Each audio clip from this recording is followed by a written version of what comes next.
këshill drejtuar të gjithëve atyre të cilët nisin pushimet e verës. Atëherë, siç e tham, shumë njerëz gjatë parastinën e verës planifikojnë pushimet. Gjëja kryesore që duhet të ketë çdo njeri parasysh. Duhet ta di që udhëtimet tek ne ndahen tre lloje. Është një udhëtim për cilin ti shpërblehesh, udhëtimi i parë. Është për shembull haxhi, umreja, vizita e të smurmit, vizita e të afërmve. Për këtë njeriu shpërblehet. Është një udhëtim tjetër i cili është i lejuar, siç janë pushimet. Ne dalim, pra ka të nevojshme njeriu, pushimet. Por nëse në këto pushime, pra ti del udhëtimet që bën për pushime, ti mediton madhështinë e krijuesit të gjithësisë.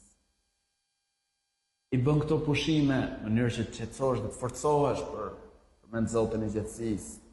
E me radhë, pra, atëherë këto nga të lejuara bëhen me shpërblim për to. Është edhe një udhëtim tjetër, i cili është udhëtimi i ndaluar.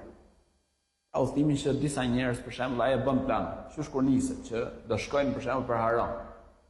Do shkojnë të bëjnë gjëra të ndaluara. Atëherë ky njeri qysh momentin që niset e derisa kthehet, ngarkohet në gjunafe, Zoti na ruaj. Para udhëtimit çdo njeri ta ketë parasysh mbikëqyrjen e të Madhit Zot. Kudo që të jesh, Allahu i lartësuar të shikon. Zoti i gjithësisë kudo që të jesh shikon. Mundohu që në udhëtimin që bën, synosh halalin. Si në ngrënie, si në shikim, si në dëgjim. Po ashtu, namazet, kudo që të jesh fali. Madhëroje Zotin e gjithësisë kudo që të jesh. Dhikrin, përmendjen e Zotit të gjithësisë. Dhikrin e mëngjesit dhe të mbrëmjes. Po ashtu, babai, nëna që udhtojnë me fëmijët, kenë parasysh që janë përgjegjës për fëmijët. Mos i çojnë vende dyshimta, mos i çojnë vende ku i shtyjnë për gjërat ndaluara. Të synojnë, pra që pushimet t'i bëjnë në vende ku fëmijët, familja janë të ruajtur. Ruhen nga haramet. Allahu i lartësuar çfarë thotë në Kur'an?